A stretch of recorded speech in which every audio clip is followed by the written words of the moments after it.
皆さんこんにちは、ネストリングスです。今回はちょっと発売日から時間が経ってしまったんですが、3月28日に発売されたカスタムラインのエキスパンドブレード3種のパーツを使った 3on3 バトルをやっていきたいと思います。今回対戦するのは私の水渡とつぶやきさん太郎です。よろしくお願いします。お願いします。それでは早速やっていきましょう。行きましょう。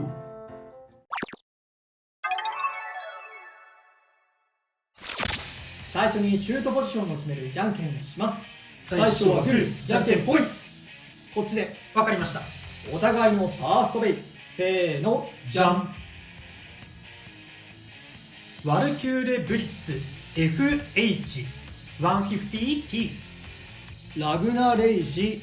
FW755B。 ファーストバトルレディーセット。3、2、1、ゴー。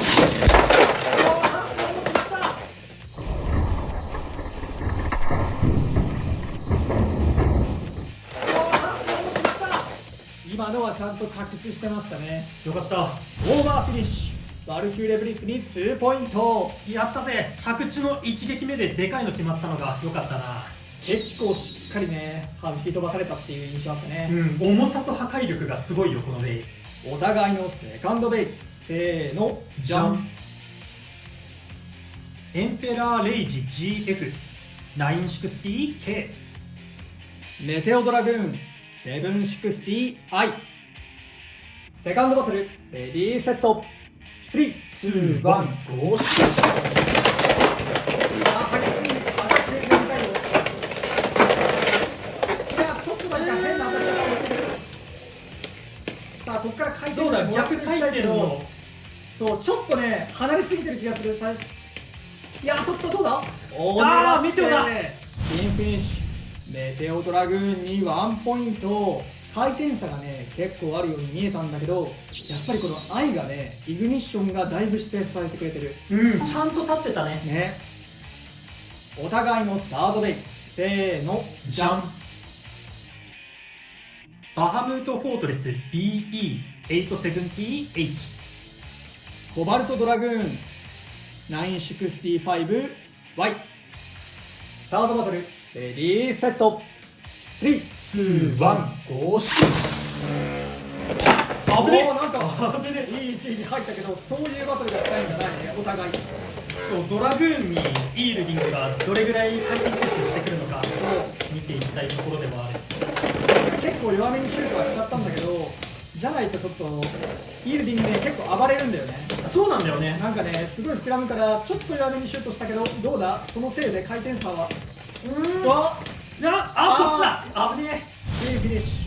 ュ。バハムートフォートレスに1ポイント。え。やったぜ。ギリギリだったな。今さ、こけた時に870とヘキサでちょっと狂って回ったような感じしたよね。した。サードバトルでも決着がつかなかったので、デッキの順番を入れ替えて続きからやっていきたいと思います。お互いのフォースベイ。せーの、じゃん。ワルキューレブリッツラグナレイジ。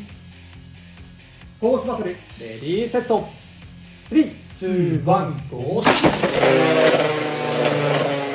君に行きたい。今度はちょっと持久面に短い。当たらない。まずいぞ。タイミングが悪かったね。ただここからの持久戦、さすがにいや、飛ばしたよ今。そう、アタック力はあるのよ。どうだ。なんか傾いてる。いけるぞ。ナイスだ。でフィニッシュ。ワルキューレブリッツに1ポイント。ということで、この 3on3 バトルの勝者はつぶやきさん太郎。やったぜワルキューレ。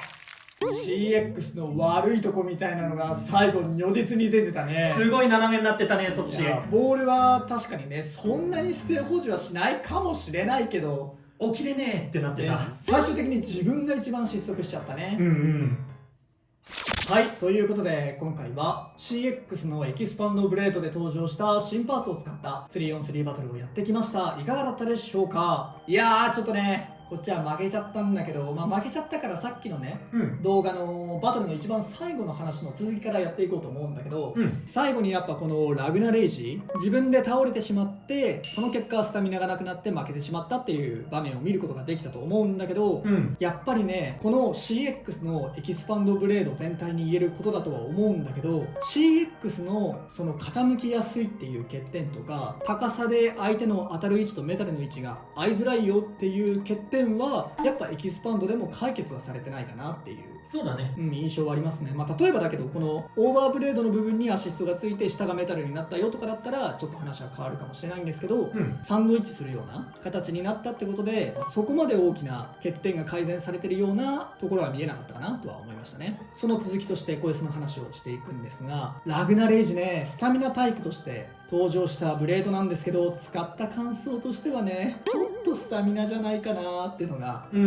正直な感想ですね。今回のように倒れやすくってなんかラッシュとかねキックとかそういう相手に対してボールで先にこけて負けちゃうみたいな、そういう場面もありますし、シャークスケールがね結構ずっと強いとは言われてるんですけど、そういうのにね守りきってスタミナ勝つってのもちょっと難しいかなみたいな印象はありましたね。で今はスタミナっていうとやっぱロッドとか、クロックミラージュとか、CX 同士だったらブラストとか、一応フェニックスフレアとかもあるんですが、ちょっとパッとしない印象はありましたね。もっとなんか別の使い方をさせてあげた方がラグナレイジは強くなるんじゃないかなとは思っています。ただこのオーバーブレードのフローに関してはちょっと重めのパーツということと、やっぱこのクリアでねちょっとメタルブレードの部分の色が透けるってこともあっておしゃれでもあるし、そうだね。そう結構重量をね本当に少しでもかさ増ししたいって時とか、あとはこれだとバランスが取りやすいっていうメインブレードもあると思うから、意外と使い道はあるのかなとは思いましたね。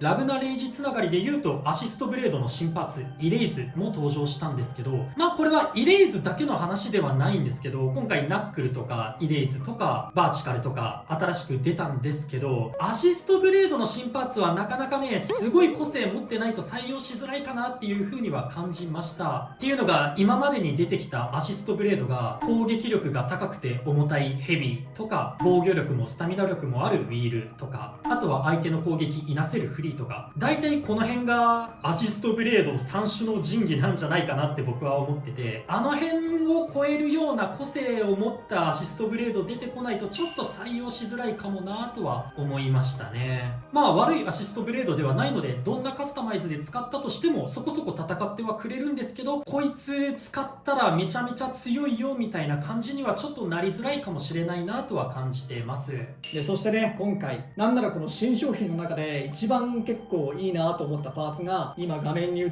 てるこのイグニッションビット、これねかなり良かったですね。最初見た時はなんか全然活躍しなさそうじゃないと思っちゃったんですけど、左回転につけた時の姿勢保持能力と最後の回転吸収というか送り合い、めちゃめちゃ使えるビットだなと思いましたね。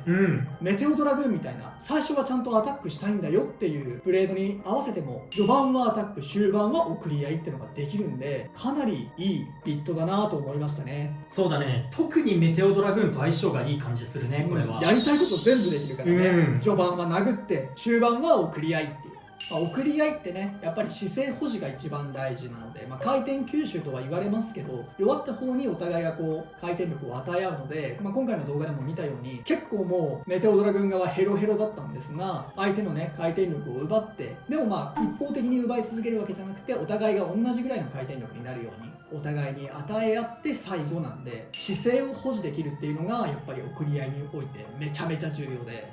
このイグニッションはねアタックもできるし、その姿勢保持もちゃんとやってくれる、マジでいいパーツだなと思いましたね。そうだね。ただ右回転のやつにつけるとちょっとスタミナ不足が目立つかなとは思ったね。だからやっぱ左回転がいいね。そうだね。だからこそ本当メテオとの相性抜群だなって感じでした。もちろんね右につけてアタックで使うっていうのでもちゃんと踏ん張ってくれる印象あって、暴れるし攻撃力もあるしね。そう裏はねもちろん空洞にはなってるんですけど、意外としっかり踏ん張ってパワーを出してくれるような印象も僕は持ったので、右回転に使ってもうアタックでいくぜってのも、悪い選択肢ではないなとは思いましたね。そうだね。そして最後発売前には一番注目してたイールディングビットなんですが、これはちょっと微妙いかなっていうのが正直な感想でしたね。悪くはないんだけど、エレベート、第2のエレベートというか、エレベート越えはしないかなっていうような感じしましたね。まあもしかしたら以前の動画で僕が言ったかもしれませんけど、あれはエレベートがおかしいっていうのはそう正直な感想ではあるんですけどね。でまあこのイールディングビットなんかまずはね結構ぐらつく印象があって、このせいかバランス取りづらいイメージがありますね。でバランス取れないせいってのもあるのか、強くシュートしちゃうと序盤膨らんでそのままエクストリームダッシュに行っちゃうんですよね。そうね。でそんなことしたらスタミナがなくなってしまうと、なのでまあ同回転を見るようなロッドとかミラージュだとちょっと使いにくいかなと思って今回はコバルトドラグーンにしましたが、それともう一つやっぱりバーストのしやすさもうちょっと高めかなとは思いましたね。そんなにめちゃめちゃバーストするよ毎回するようではないんですが、やっぱちょこちょこバーストするの目立つなっていう印象がありましたね。で姿勢保持能力に関しても、今回もね結構怪しい姿勢保持で結局最後ヘキサの方がねくるんと1回転して負けちゃったので、イールディングはちょっと難しいとこあるなって思いましたね。もう本当にそれこそ今回のねヘキサの方が回転吸収見るのもいいのかなとか思ってしまうほど、ちょっと使い道うまく見つけてあげれればもしかしたらっていうところでしたね。膨らむんでねアタックもいいかなと思ったんですけど、バーストしやすいビットなんでね、そうだね。自分から殴って自分でバーストしちゃうなんてこともあるんでちょっと難しいかなと思いましたね。とはいえやっぱりこのイグニッション結構いいなと思うパーツですし、同じイグニッションが入ってるバハムードブリッツも結構強いんじゃないかなとか、今回もね強い攻撃力見せてくれたパーツになっておりますので、興味のある方は新しい CX のエキスパンドブレード3種買って遊んでみてください。ということでこの動画が良かったらグッドボタンとチャンネル登録よろしくお願いいたします。それではまた次の動画でお会いいたしましょう。バイバイ。バイバーイ。